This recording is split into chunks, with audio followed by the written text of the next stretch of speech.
सवाल यह पूछा गया कि बुत परस्ती के नाम पर वंदे मातरम का विरोध हो रहा है, तो फिर टीपू सुल्तान का दुग्धाभिषेक क्यों हो रहा है? इस बीच टीपू सुल्तान वाली लड़ाई यूपी पहुंच गई है।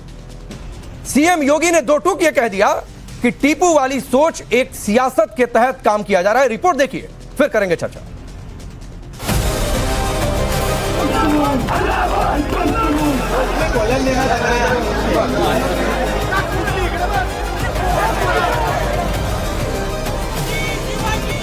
टीपू सुल्तान किसी भी स्थिति में भारतीय समाज स्वीकार नहीं कर सकता इसे। योगी को ये नहीं पता है कि टीपू सुल्तान एक मर्द मुजाहिद थे जो ब्रिटिशरों के खिलाफ लड़े।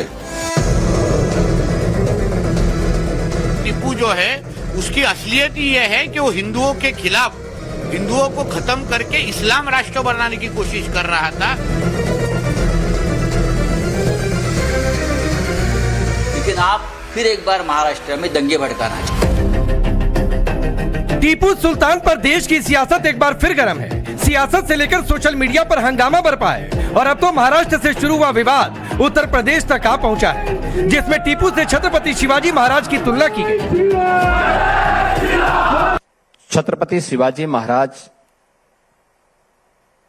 से किसी ऐसे आक्रांता की तुलना नहीं की जा सकती है जिसने भारत की आत्मा पर और भारत की आस्था पर चोट किया हो। टीपू सुल्तान किसी भी स्थिति में भारतीय समाज स्वीकार नहीं कर सकता है।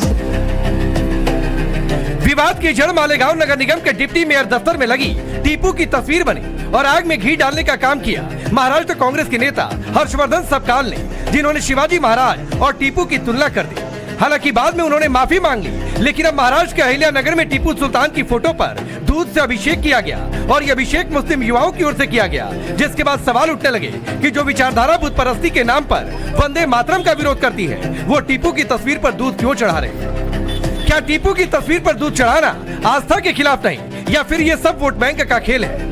ये सवाल अपनी जगह बरकरार है, लेकिन जब मामला यूपी पहुंचा तब यह अखिलेश बनाम योगी की जंग में तब्दील हो गया। सीएम योगी ने अखिलेश को टीपू बोला और तंज कसते हुए ये भी कह दिया कि नाम विशेष का प्रभाव तो होता ही है।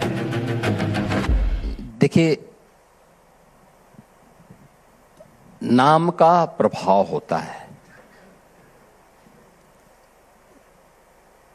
टीपू को हम किस नाम से मानते हैं देश के अंदर, जिसने भारत और भारतीयता को रौंदने का काम किया था। कुछ लोग आज भी उसी मानसिकता के साथ काम करना चाहते हैं। मामला गरमाया तो टीपू की वकालत और महिमा मंडन करने वाले भी सामने आ गए। एमआईएम नेता वारिस पठान टीपू सुल्तान को महायोद्धा बताने लगे। शिवसेना उद्धव गुट के नेता संजय राउत तो आरोप लगाने लगे कि बीजेपी इतिहास के गड़े मुद्दे उखाड़कर महाराष्ट्र में दंगा भड़काना चाहती है। लेकिन वोट बैंक की लड़ाई में कांग्रेस नेता टीएस सिंहदेव शिवाजी महाराज और मराठा सेना को ही एंटी हिंदू घोषित करने की कोशिश में दिखे। मैं एक इतिहासकार के बयान को देख रहा था यूट्यूब में। आजकल एक नई दुनिया, एक अलग दुनिया दिखती है, और उसमें वो बोल रही थी कि कितने उदाहरण दिए जा सकते हैं कि मराठा सेनाओं ने हिंदू मंदिरों को दक्षिण में तोड़ा, बड़े बड़े धर्म के केंद्रों को, क्योंकि लड़ाई जो हुआ करती थी उस समय भी और शायद आज भी, वो सत्ता की लड़ाई होती है, धर्म की नहीं। महाराष्ट्र में भारतीय जनता पार्टी को जब भी मौका मिलता है तो ये हिंदू मुसलमान वाला मुद्दा लेकर खड़ी होती है। टीपू सुल्तान का अब गड़े हुए मुर्दे को निकालना उचित नहीं है, लेकिन आप फिर एक बार महाराष्ट्र में दंगे भड़काना चाहते हैं, इस मामले में लोगों को भड़काना चाहते हैं। देखिए, ये लोग हिस्ट्री को बदलने की कोशिश कर रहे हैं। टीपू सुल्तान एक महायोद्धा थे, ब्रिटिशरों के साथ जंग लड़ी। ब्रिटिशरों के साथ जंग लड़ते लड़ते टीपू सुल्तान शहीद हो गए। अरे इनको ऐसे योद्धाओं से मोहब्बत नहीं है, इनको मोहब्बत किससे है? सावरकर से, जो जेल में बैठकर माफीनामे पे माफीनामे लिखता था। ब्रिटिशरों की मुखबिरी करते थे वो लोग। ये फैक्ट अपनी जगह कि टीपू सुल्तान ने अंग्रेजों के खिलाफ लड़ाई लड़ी, लेकिन इतिहासकारों का एक बड़ा वर्ग ऐसा भी है जो टीपू पर हिंदुओं और मंदिरों पर अत्याचार के आरोप लगाता है और आज वही इतिहास सियासत के अखाड़े में वोट बैंक की लड़ाई का हथियार बन रहा। महाराष्ट्र के मंत्री नीतीश राणे ने भी टीपू को हिंदुओं के खिलाफ अत्याचार करने वाला बताते हुए आरोप लगाया कि उसने मैसूर को दारुल इस्लाम बनाने की कोशिश की थी। टीपू जो है उसकी असलियत ही यह है कि वो हिंदुओं के खिलाफ, हिंदुओं को खत्म करके इस्लाम राष्ट्र बनाने की कोशिश कर रहा था। इस भूमि को इस्लाम के रास्ते पे लेके जाने की कोशिश कर रहा था और वो असलियत कोई भी रोक नहीं सकता। बहुत सारे मंदिरों उसने तोड़ी, बहुत सारे हिंदुओं को खत्म किया। इसलिए ये ऐसा टीपू ना हम उसको कभी सहन करेंगे। तो सवाल है कि क्या वोट बैंक की लड़ाई के लिए इस ऐतिहासिक फैक्ट को आड़े रखा जा रहा? सवाल ये भी कि टीपू की सोच एंटी हिंदू थी क्या, इसीलिए मोदी विरोधी टीपू सुल्तान के महिमा मंडन में लगे हैं? और सबसे बड़ा सवाल ये कि क्या टीपू ध्रुवीकरण का सबसे बड़ा हथियार बन चुका है? Bureau report, times now Bharat. आपकी डिबेट में मैंने जय हिंद जय संविधान का, तो संविधान की जो हमारे 22 चित्र हैं उनमें से 22 चित्र पे टीपू सुल्तान रहमतुल्लाह अलैह की एक पिक्स भी है। वो इस चीज को दर्शाता है और साथ ही साथ रानी लक्ष्मीबाई के भी है। वो इस चीज को दर्शाता है हमारा संविधान कि हमारे यहाँ जो अंग्रेजों के खिलाफ लड़ करके आजादी हासिल हुई उसमें टीपू सुल्तान रहमतुल्लाह अलैह का कितना बड़ा योगदान है। उस योगदान को भुलाया नहीं जा सकता। अब भारतीय जनता पार्टी की समस्या ये है, इनका खुद का तो कोई इतिहास नहीं है, चाटुकारिता का इतिहास है। तो जब चाटुकारिता के पहले सैयद जवाद, आप मेरे सवाल का जवाब नहीं दिए। मैं सिर्फ आपसे पहले यह पूछ रहा हूं, संविधान पर भी आ जाऊंगा। मैं आपसे यह पूछ रहा हूं, बुत परस्ती के नाम पर वंदे मातरम का विरोध किया जाता है, टीपू की तस्वीर पर दूध चढ़ाना क्या है? मैं आपसे इस सवाल का जवाब जानना चाहता हूं, फिर आ जाऊंगा संविधान पर। देखिए और संविधान के हिसाब से ही बात करूंगा। अरे वही बता रहा हूं, संविधान के अंदर चित्र है टीपू सुल्तान। मैं पूछ रहा हूं, जो सवाल का जवाब दीजिए सैयद जवाद। बुत परस्ती के नाम पर वंदे मातरम का विरोध आप कहते हैं कि आस्था के खिलाफ है, हम ना बोलेंगे और ना खड़ा होंगे। मैं सिर्फ ये पूछ रहा हूं, टीपू की तस्वीर पर दूध चढ़ाना क्या है? नहीं, हम तो अपने बुजुर्गों को, अपने बड़ों को, हमारे बाप दादाओं अजदाद को राजी अकीदत पेश करते हैं। दूध चढ़ा करके भी कई जगह पे लोग करते हैं। दूध के ऊपर भी राइट अप हो गया ना, दूध पर राइट नहीं हो गया, चढ़ाने पर राइट हो गया, तस्वीर पर हो गया। तो क्या फिर इससे बुत परस्ती नहीं मानी जाएगी? मैं तो ये आपसे जानना और समझना चाह रहा हूं।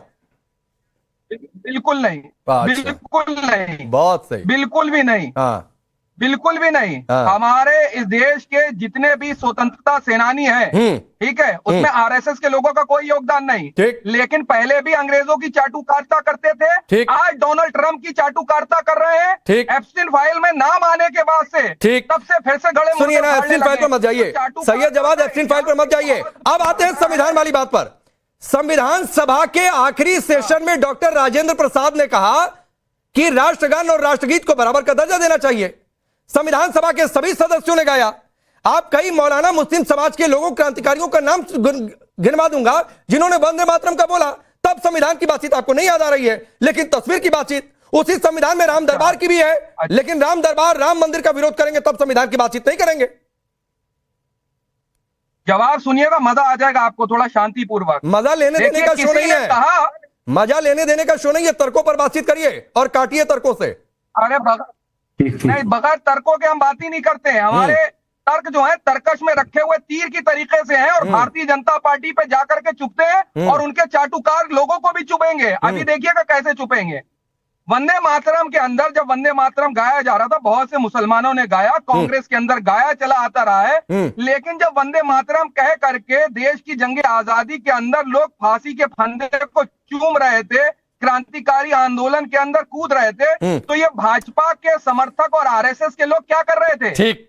और अगर विरोध करना होता तो श्यामा प्रसाद मुखर्जी ने, आप बताइए क्या स्टैंड था उनका? ना ठीक है। अब तुहिन सिन्हा, रुकिए जवाब आता हूं। तुहिन सिन्हा, वंदे मातरम का विरोध क्योंकि ये बुत परस्ती वाली बातचीत है। रुक जाइए, लाइन पर रहूंगा, सवाल पर वही हूं जवाब।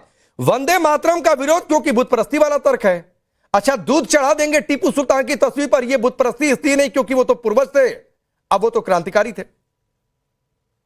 नमस्ते राकेश जी, सबको नमस्ते। देखिए, टीपू सुल्तान टीपू सुल्तान गजवाए हिंद मानसिकता का प्रतिनिधित्व था भारत में। 3 बड़े नरसंहार को उसने अंजाम दिया था। 1790 में मेलुकोट, जो कि वर्तमान कोडागू क्षेत्र है, वहां पर 10,000 हिंदुओं को दिवाली की पूर्व संध्या पर मंदिर से निकाल कर मारा गया था। मालाबार के क्षेत्र में नायर परिवारों को हाथी के पैर तले रौंदा गया था और ग्रामीण मैसूर में इसी तरह से कम 5,000 लोगों को मारा गया था। तो भले उसने जीवन में और कई काम किए हो, जो इतने बड़े नरसंहार को अंजाम दे सकता है, वो व्यक्ति एक मास मर्डरर है, एक कातिल है। और ऐसे व्यक्ति को जब उस जगह पर उसकी तस्वीर लगाई जाती है जहां बाबा साहब अंबेडकर की तस्वीर होनी चाहिए, तो निश्चित रूप से इन लोगों की मंशा खराब है। ये जिहादी मानसिकता का प्रतिबिंब करते हैं। नहीं, लेकिन मैं इससे आगे की बातचीत कर रहा हूं। मैं जा ही नहीं रहा हूं, अभी तो मैं जा ही नहीं रहा हूं कि एंटी हिंदू क्या इमेज है, क्या क्या किया नरसंहार। लेकिन प्रोफेसर कपिल जी, क्या ये जवाब ने जानबूझकर उस सवाल को स्किप नहीं किया? मैं तो सिर्फ ये जानना चाह रहा हूं, अभी एंटी हिंदू था नहीं था, क्या किया नहीं किया, उधर नहीं। लेकिन बुत परस्ती के नाम पर वंदे मातरम का विरोध और उसी बुत परस्ती के नाम पर जस्टिफाई कर दे रहे हैं कि टीपू सुल्तान की तस्वीर पर दूध चढ़ाना ठीक है। राकेश जी, मैं क्या इस पे इतिहास को थोड़ा हिंदू मुस्लिम से ऊपर उठा सकता?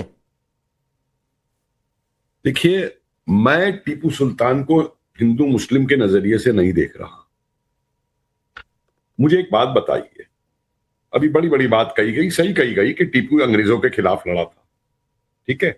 अब मुझे बताइए, टीपू जब अंग्रेजों के खिलाफ लड़ा था तो उसने मदद किससे ली थी? फ्रांसीसियों से मदद ली थी। और उस समय भारत के अंदर अपना कब्जा जमाने के लिए फ्रांसीसी और अंग्रेज ये दोनों आपस में लड़ रहे थे। मतलब क्या कि अगर फ्रांसीसी जीत जाते तो जैसे इधर अंग्रेज जीत गए तो उन्होंने अंग्रेजों ने भारत पे कब्जा कर लिया, अगर फ्रांसीसी जीत जाते टीपू के साथ तो वो क्या भारत पे कब्जा करते? और इसका मैं एक उदाहरण देके आपसे बात करता हूं। जब आजाद हिंद फौज बनी थी और बोस आ रहे थे जापानी सेना की मदद से भारत पे, तो नेहरू जो है आसाम गए थे और आसाम में भाषण दिया था कि बोस जो है जापानियों की मदद से आ रहा है, ये भारत में जापानी शासन करवा देगा, मैं खुद तलवार लेके बोस से लड़ने जाऊंगा। अब जरा उसी सिद्धांत को जरा टीपू सुल्तान पे लगा दीजिए कि अगर फ्रांसीसी जीत जाते, मैं पूरी तर्क पे बात कर रहा हूं, मैं हिंदू मुस्लिम बात ही नहीं कर रहा इसके, मैं सिर्फ तर्क पे बात कर रहा हूं। इसलिए मैं टीपू सुल्तान को उस दृष्टि से देखता हूं कि ठीक है, बहुत बहादुरी से लड़ा अंग्रेजों के खिलाफ, इसमें कोई दो राय नहीं है, लेकिन फ्रांसीसियों की मदद से लड़ा। और फ्रांसीसी अगर ये जीत जाते तो देश के ऊपर क्या चीज होती, वो एक अलग सवाल उठता है। अब आइए दूसरी बात की, क्यों ये बात संविधान और उसकी करते हैं, मेरा इनसे एक सवाल है।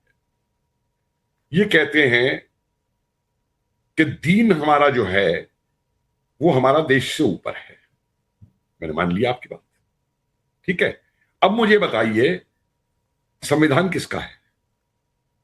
संविधान देश का है ना। तो अगर दीन देश से ऊपर है तो आप देश के संविधान की दुहाई क्यों देते हैं फिर हर बात के ऊपर? जहां आपको कन्वीनियंट होता है वहां पे संविधान याद आ जाता है। तो पहले ये तय कर लीजिए कि संविधान सबसे बड़ा है, दीन सबसे बड़ा है, या देश सबसे बड़ा है। ठीक है सर, और फिर संविधान की बात करिए। ठीक है। अब धर्मेंद्र यादव, कल सीएम योगी ने हमारे मंच पर कहा कि नाम का बड़ा प्रभाव होता है। अखिलेश यादव पर जाहिर सी बात है निशाना था। टीपू को किस नाम से मानते हैं देश के अंदर? लोग टीपू की मानसिकता के साथ काम करना चाहते हैं। तो ये मानसिकता के साथ काम करने वाली ख्वाहिश क्यों है? क्योंकि एंटी हिंदू इमेज थी वोट बैंक के लिए?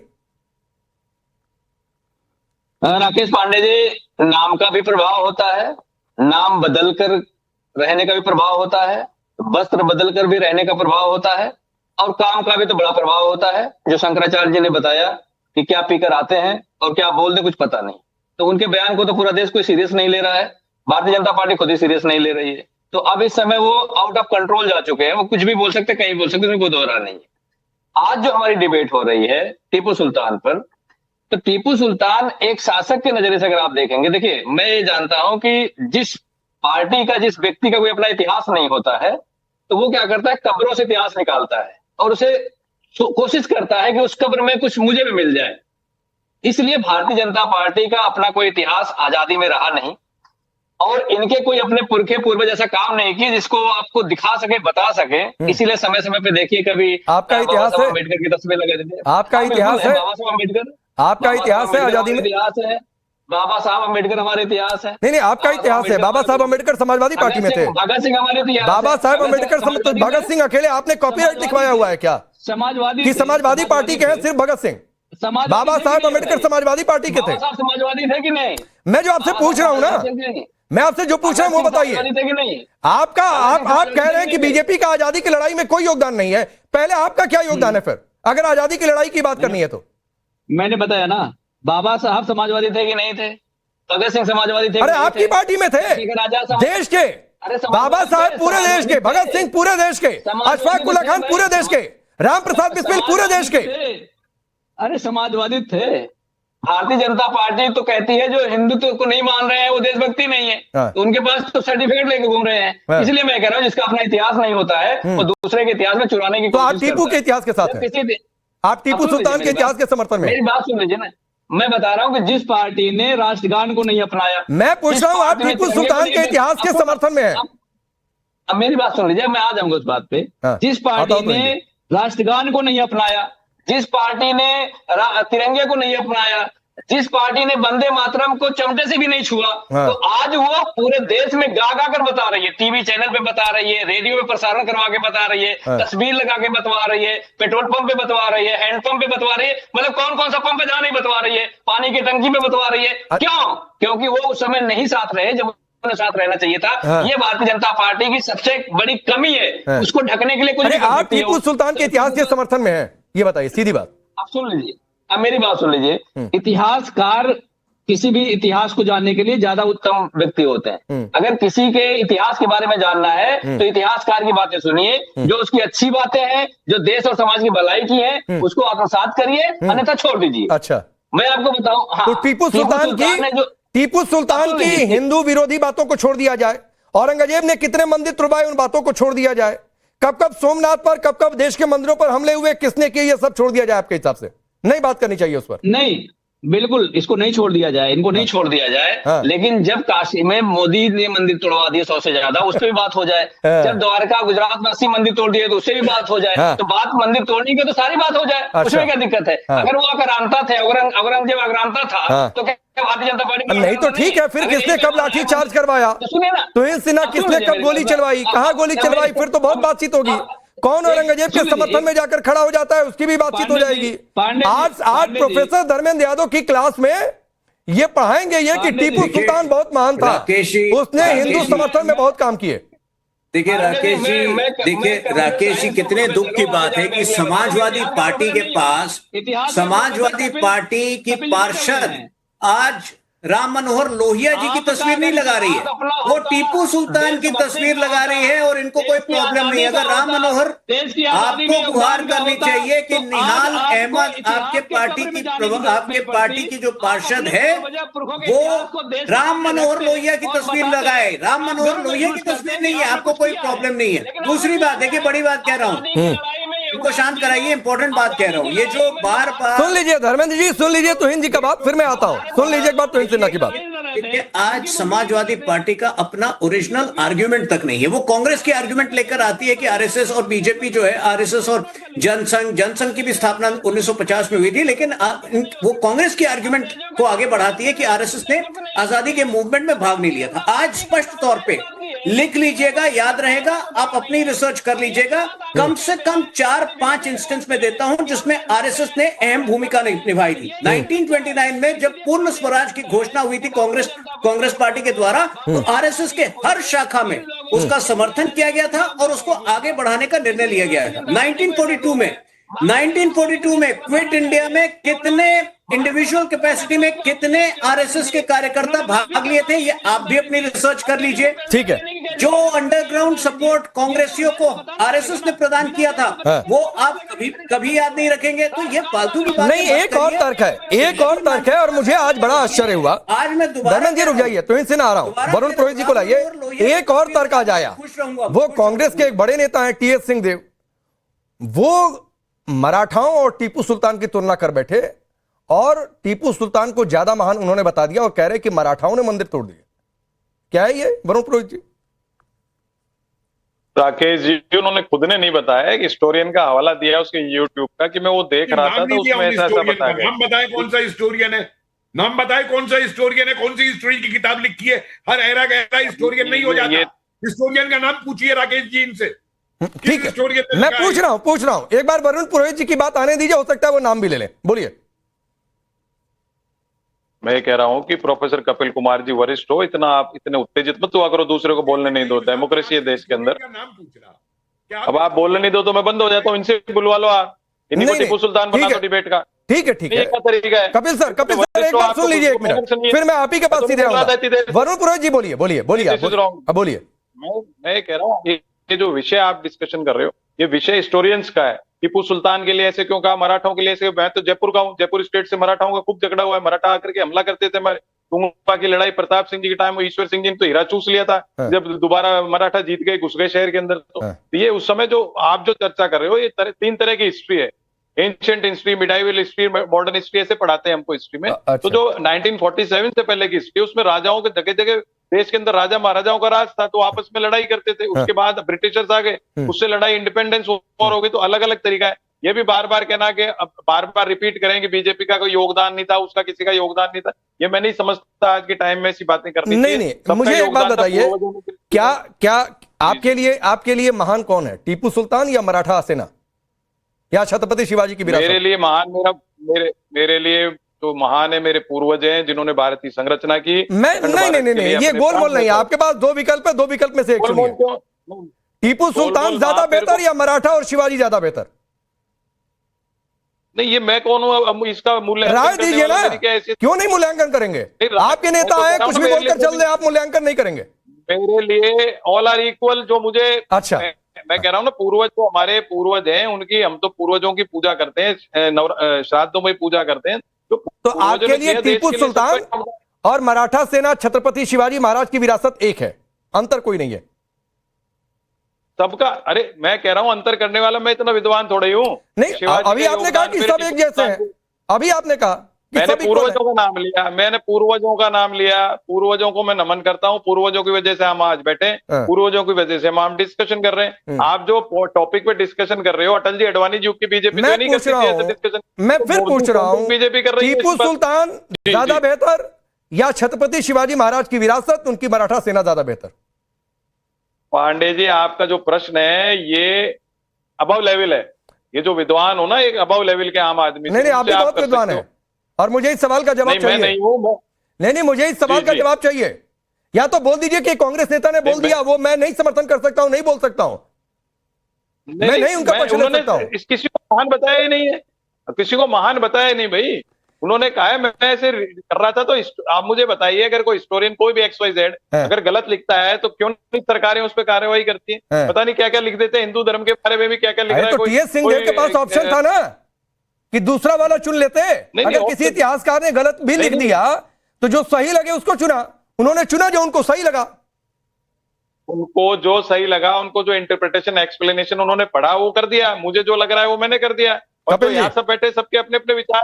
कपिल जी, फॉर्मेट तो है नहीं। आता हूं तो इनसे ना आता हूं। कपिल जी, ये कह रहे हैं अबव लेवल का सवाल है, लेकिन टीएस सिंहदेव को लेवल का लगा, क्योंकि ये लगा कि मराठा सेना को अपमानित करेंगे और बताएंगे कि मंदिर तोड़ा तो मेरा वोट बैंक खुश हो जाएगा। पुरोहित जी, मेरा एक आपसे एक दूसरे स्तर पर सवाल है और इतिहास के स्तर पर ही सवाल है, क्योंकि मैं राजनीति में नहीं जाना चाहता। मेरा एक सवाल ये है, आपको याद होगा कि राजस्थान के अंदर महाराणा प्रताप के नाम के आगे से महान हटा दिया गया था, ठीक है जी। और उस अकबर के नाम के आगे, और मैं आपकी बात मानता हूं कि मराठा राजपूत बहुत संघर्ष हुआ है, ठीक है, लेकिन उस अकबर के नाम के आगे से, जिसने उदयपुर के अंदर जीतने के बाद में 40,000 कत्लेआम किए थे निर्दोष लोगों के, कुंभलगढ़ में 20,000 मारे थे, जोधपुर में कितने मारे थे, उसके नाम के आगे से महान नहीं हटाया गया, समझिया। और सरकारें किसकी थी, मैं उस राजनीति में नहीं जाना चाहता। तो इसलिए मेरा सवाल ये है कि जो बात आपने एक बड़ी सही पक्ष की बात की कि इतिहासकारों पे छोड़ दी, तो इतिहासकारों को निर्णय लेने दीजिए इन चीजों को सामने रख के, और एक दस्तावेज नहीं 6 दस्तावेज सामने रख के निर्णय लिए जाएंगे। लेकिन ये महान और ये वो सब करना। और अभी मैं एक बयान कोई सुन रहा था, इससे पहले ये दिखा रहे थे कि जिन्होंने दारुल इस्लाम की यात्रा की है संभाजी नगर से, वो लोग क्या बात कर रहे हैं? और मुझे अफसोस ये था, और ये मेरी बीजेपी प्रवक्ता इनसे तुहीन साहब से सवाल है कि जिन्होंने संभाजी नगर से वो यात्रा शुरू की दारुल इस्लाम की, सरकार तो बीजेपी की थी, क्यों नहीं देशद्रोह के ऊपर इन्होंने एक्शन लिया? लोग तेलंगाना को कोसने लग गए, ठीक है कि तेलंगाना में कांग्रेस सरकार है और वहां वो यात्रा जा रही है, लेकिन वहां इन्होंने क्यों नहीं किया इसको? और एक बात मैं और बता दूं आप, देशद्रोह के अंदर मैं आपको एक चीज बता दूं, भारत की दो बड़ी महत्वपूर्ण चीजें हैं। एक तो जितनी वीरांगनाएं और जितनी महान विदुषी स्त्रियां भारत ने पैदा की हैं, दुनिया के किसी देश ने नहीं की। लेकिन इसके साथ साथ जितने गद्दार भारत ने पैदा किए हैं, उतने गद्दारों का इतिहास भी दुनिया के किसी देश में नहीं है। और माफ कीजिए, हिंदू भी इसमें इतने बड़े बड़े गद्दार हैं, गद्दार रहे हैं और आज भी है देश के लिए देशद्रोह की। राकेश जी, तुहिन जी इशारा कर रहे थे कुछ वरुण जी की बात पर, फिर मैं प्रोफेसर साहब आ रहा हूं आपके पास। देख रहा हूं तुहिन सिन्हा जी आ रहा हूं, जवाब भाई आ रहा हूं तुहिन सिन्हा पहले।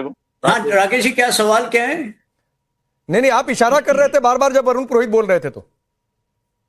नहीं, वो कुछ और बात थी, बीच में बात बदल गई, तो कुछ मेरे ध्यान में इस वक्त नहीं आ रहा है। अच्छा ठीक है, फिर मैं आता हूं तुहिन सिन्हा। ये एक सवाल मैं धर्मेंद्र यादव से भी पूछना चाहता हूं।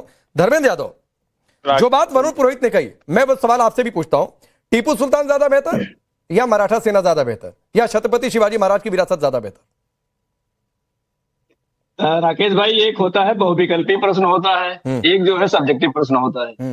आप मुझसे अगर पूछते हैं कि तकनीकी तौर पर कौन बेहतर है, रणनीतिक तौर पर कौन बेहतर है, कूटनीतिक तौर पर कौन बेहतर है, नहीं यहाँ मैदान जंग में हम नहीं है, ठीक है कि रणनीति और कूटनीति की बात करेंगे। यहाँ लड़ाई नहीं लड़ी जा रही है, विचारधारा की बात है, विचारधारा के लेवल पर बताइए आपके लिए कौन बेहतर, किसकी विरासत ज्यादा बेहतर है आपके लिए?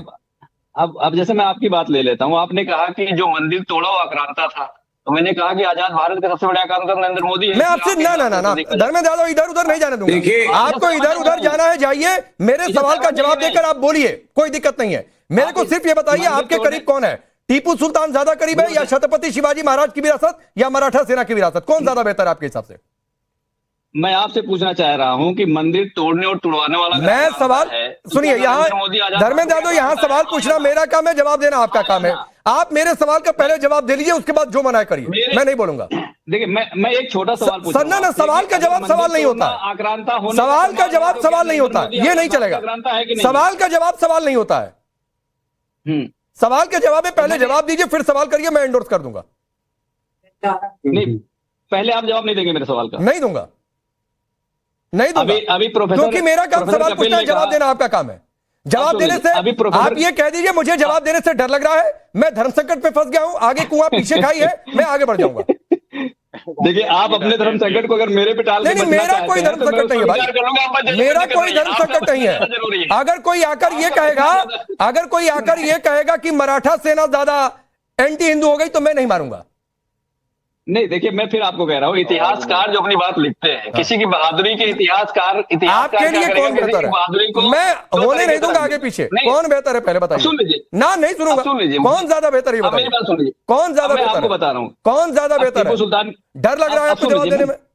आप टीपू सुल्तान की बात कर रहा हूँ मैं, आप सुन लीजिए, देखिए कितनी, आप सुन लीजिए, टीपू सुल्तान, सुन लीजिए, टीपू सुल्तान ने जो हिंदुओं का नरसंहार किया वो पूरी तरह से गलत, ठीक है, लेकिन अगर आपको जानकारी क्या गलत है उनके खुद के अकाउंट में? अब सुनिए तो पहले बोलने दीजिए ना। खुद के बताए हुए इतिहासकार उनके लिखे हैं, उनकी जुबानी लिखे हैं।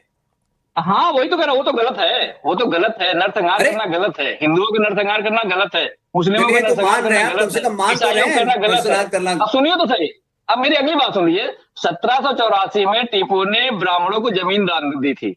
जो जमीन लेने वाले थे वो भारतीय थे और हिंदू थे, ब्राह्मण थे, उन्होंने जमीन ले ली। 1785 के बाद ही उसने, सुन लीजिए, जिस मंदिर का आप जिक्र, तुहिन भाई जिस मंदिर का आप जिक्र कर रहे थे, मलकोटे की बात कर रहे थे ना, मलकोटे के मंदिर को 12 हाथिया टीपू ने दान किया था 1785 में, और जो मंदिर के नहीं, ये गजब है।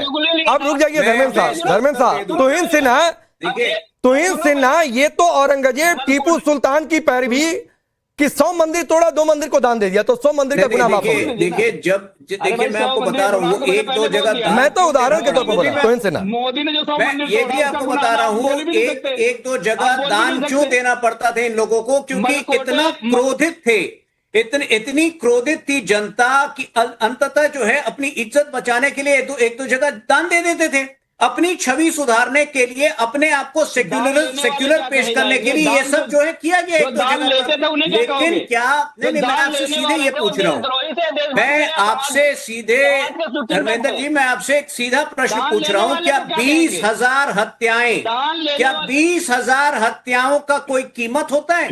क्या बात कर रहे हैं आप कि थोड़ा सा दान आपने दे दिया, 20,000 हत्याएं, 20,000 निर्मम हत्याएं, 20,000 हत्याएं माफ हो जाएंगी?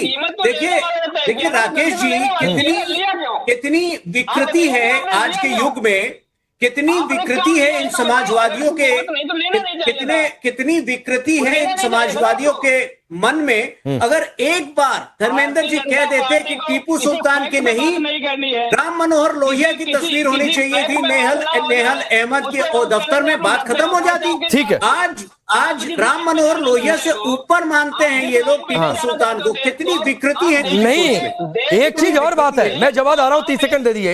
एक बात और है तो इनसे ना, और धर्मेंद्र यादव, मुझे अफसोस हो रहा है कि आप ना और ना तो वरुण पुरोहित ये ऑप्शन चूज कर पाए कि मराठा सेना हिंदू सम्मान के लिए लड़ी। मराठा सेना मच बेटर ऑप्शन, हिंदुओं के हिसाब से आप लोग ये विकल्प नहीं चुन पाए सर। तो ये मैं आगे बढ़ता हूं। अब सैयद जवाद, टीपू ने, मैं आता हूं सर, आता हूं, टीपू ने अपने लिखे पत्रों में काफिरों के धर्मांतरण की बात कही। ये जो अलग अलग इतिहासकारों की बात है, मैं उनको कोट कर रहा हूं। मंदिरों के विनाश, जबरन धर्मांतरण के आरोप, मालाबार में सैकड़ों मंदिर तोड़वाने के आरोप, लूटपाट के आरोप, कपिल जी ज्यादा बेहतर बता पाएंगे। लेकिन फिर भी ऑप्शन चूज नहीं कर पा रहे मराठा सेना और टीपू सुल्तान में। देखिए, बहुत अच्छा सवाल करा है। इतिहास के अंदर जो हमारे राजा गुजर गए हैं उनको आप लड़वा दीजिए, लेकिन आपको इतिहास की जानकारी दे दूं राकेश पांडे साहब, ये आरएसएस के किताबचे मत पढ़ा करिए ना आरएसएस के फरमान, इतिहास पढ़िए। इतिहास के अंदर हमको ये पता चलता है कि टीपू सुल्तान के जो कमांडर थे, जो उनकी कोर कमेटी के लोग थे, वो सारे हिंदू थे, मैक्सिमम हिंदू राजा थे। जो उनके वित्तीय सलाहकार थे, जो उनके कमांडर थे सेना के, टीपू सुल्तान रहमतुल्लाह अलैह के, वो हिंदू थे। और शिवाजी के जो कमांडर थे, जो शिवाजी के कमांडर, ये वाला तर्क नहीं चलेगा, ये वाला तर्क नहीं चलेगा। और सुनिए यहां पर ना, सुनिए सैयद जवाद, यहां पर आरएसएस या सपा या कांग्रेस का कोई पत्र नहीं पढ़ा जाता है, वो पढ़ते आप होंगे कांग्रेस हेडक्वार्टर का पत्र। इसीलिए आप उस लाइन पर नहीं बोल पा रहे हैं, और इसीलिए आपकी लाइन उधर की पॉलिटिकल बनी हुई है। चैनलों में ये सब नहीं चला करता है। लेकिन कपिल जी नहीं, समय सर, एक सेकंड का एक क्लोजिंग कमेंट मुझे कपिल जी से लेना है कि मराठा सेना और टीपू सुल्तान में इतना धर्म संकट कि फंस गए वरुण पुरोहित तो धर्मेंद्र यादव भी। नहीं, टीपू सुल्तान, देखिए सवाल यही नहीं है। मैं धर्मेंद्र जी से, यादव जी से मुझे एक बात कहनी है। यादव जी, मंदिर तोड़ने में और मंदिर को एक धार्मिक विधि से विस्थापित करने में एक बहुत बड़ा अंतर होता है। आप निरंतर बनारस में मंदिर तोड़ने की बात कर रहे हैं, आप ये थोड़ा सा ध्यान देख लीजिए वहां जाके कि वहां पे जितने मंदिर थे उनको विस्थापित किया गया, वहां से पूरी एक धार्मिक प्रक्रिया के द्वारा वहां से विस्थापित किया गया। तो इन दोनों चीजों में आपको अंतर करना होगा लेकर के। दूसरी बात आती है कि देखिए, मैं मंदिर से ऊपर, ठीक है सर, कपिल जी माफी के साथ सर रोकना पड़ेगा, ये चैप्टर किसी और दिन। लेकिन एक बात है, ये कैसी पॉलिटिक्स है कि मराठा सेना टीपू सुल्तान में हिंदू के पॉइंट ऑफ व्यू से नहीं चूज कर पा रहे। आप लोग खुद तय करिए। वक्त इतना ही।